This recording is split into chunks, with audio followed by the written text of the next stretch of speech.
اور یہ بھی بتا دیں مفتی صاحب، چلیں چھوڑیں، ویسے میں کرنا نہیں چاہتا تھا لیکن یہ سوال میں کر ہی لوں، یہ جو آپ کسی کی کردار کشی کریں SMS کے ذریعے، فیس بک کے ذریعے، تمام چیزیں، اور ان باتوں کو ظاہر کریں جو کبھی ماضی کا حصہ رہی ہوں اور جن میں حقائق بھی نہ ہوں، اور سب لگے ہوئے ہوں اپنی نماز، تراویح، روزے سب چھوڑ کے اس کام میں، کیا فرماتے ہیں دین شریعت؟ قرآن مجید میں اللہ جل شانہ نے فرمایا کہ لا يحب اللہ الجہر بالسوء من القول الا من ظلم، کہ اللہ تبارک و تعالی برائی کا علانیہ اظہار پسند نہیں فرماتا سوائے اس کے کہ کسی پر ظلم کر دیا ہو اور مظلوم اپنے حق کے لیے فریاد کر سکتا ہے۔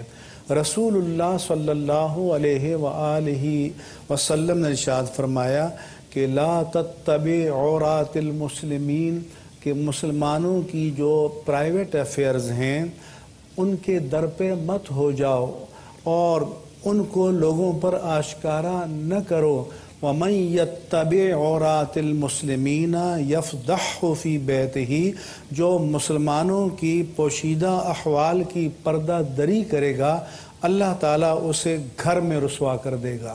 اور قرآن مجید میں اللہ نے فرمایا کہ وَلَا تَقْفُ مَا لَيْسَ لَكَ بِهِ عِلْم، کہ جس چیز کا تجھے علم نہیں ہے اس کے در پہ نہ ہو جاؤ۔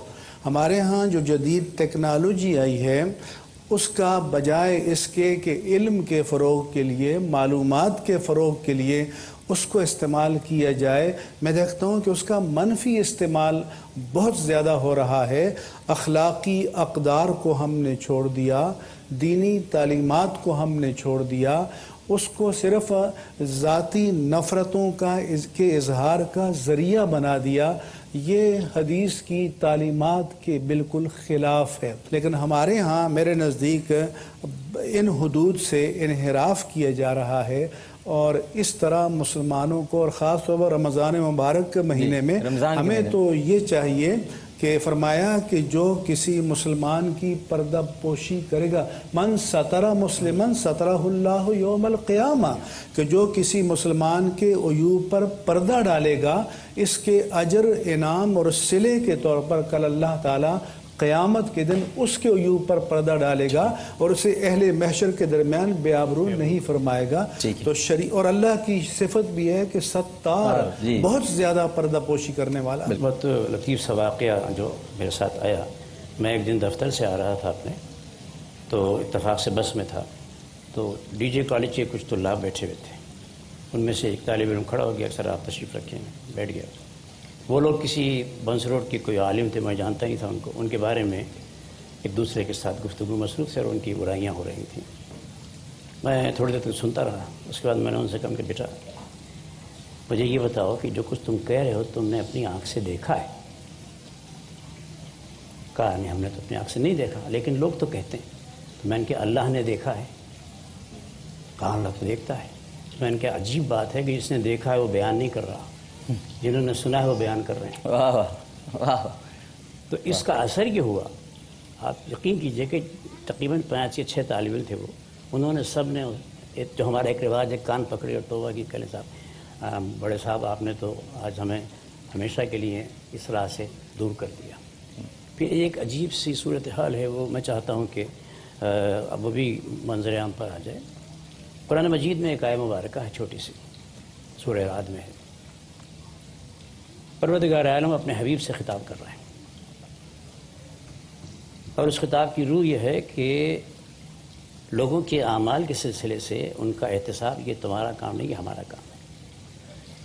انما علیک البلاغ، اے حبیب صلی اللہ علیہ وسلم، انما علیک البلاغ، انما سے آیت کی ابتدا ہے، انما حصر ہوتا ہے عربی میں، علماء کرام بہتر جانتے ہیں کہ آپ کی ذمہ داری صرف اور صرف یہ ہے کہ جو ہماری طرف سے حکم آئے اسے لوگوں تک پہنچا دیں۔ وعلینا الحساب،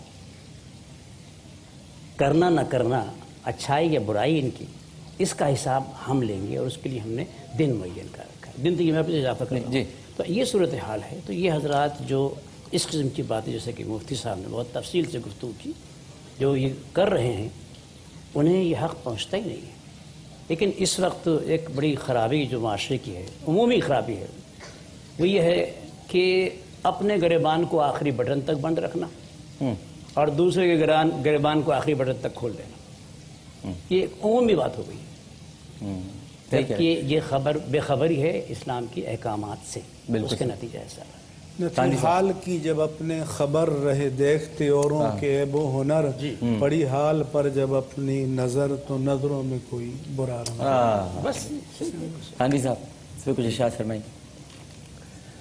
بہرحال مفتی صاحب نے، ان حضرات نے کافی سیر حاصل گفتگو فرمائی ہے، تو حقیقت تو یہی ہے اللہ کے نظام میں دخل اندازی کے مترادف ہے۔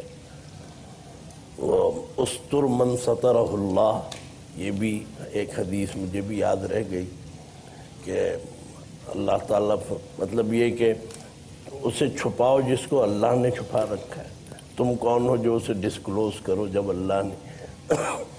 یہ بڑی اہم باتیں ہیں، اور میں یہ سمجھتا ہوں کہ ہمارا حقیقت یہ ہے کہ اس پر عمل نہیں ہے کلیتاً کسی بھی شعبے میں۔ صحیح بات۔ مجھے ممکن ہے بعد میں کسی کا سامنا کرنا پڑے، لیکن میں علماء کو بھی بہرحال اپنے کو بھی میں شامل کرتا ہوں، اللہ تعالیٰ مجھے بھی ہدایت دے۔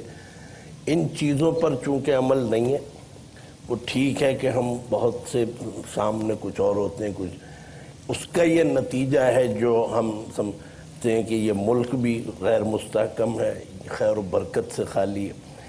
مفتی صاحب نے جو فرمایا وہ میں اس وقت یہ دماغ میں آ رہا تھا کہ میں یہ عرض کروں، جو آپ نے کہا کہ یہ جو ایس ایم ایس کے ذریعے فلان، تو آج ہماری سیاست کا محور یہی ہے، ارباب سیاست، اسی لیے یہ ڈی اسٹیبلائز ہے یہ ملک کہ ایک دوسرے کے گویا وہ سب اس میں لگے ہوئے ہیں، تو تعمیری کام نہیں ہو پا رہا۔ تو ضرورت ہے جو ہمارے مولانا مفتی صاحب نے بھی فرمایا، جو طلبہ میں اسٹوڈنٹس میں، تو یہ محاسبہ کرنے کی ضرورت ہے، اور اہل علم سپرلیٹو ڈگری سے اگر بات کی جائے تو بہرحال اس میں سب آتے ہیں، تو یہ واقعتاً من حیث القوم ہمیں اس چیز کو سمجھنا چاہیے۔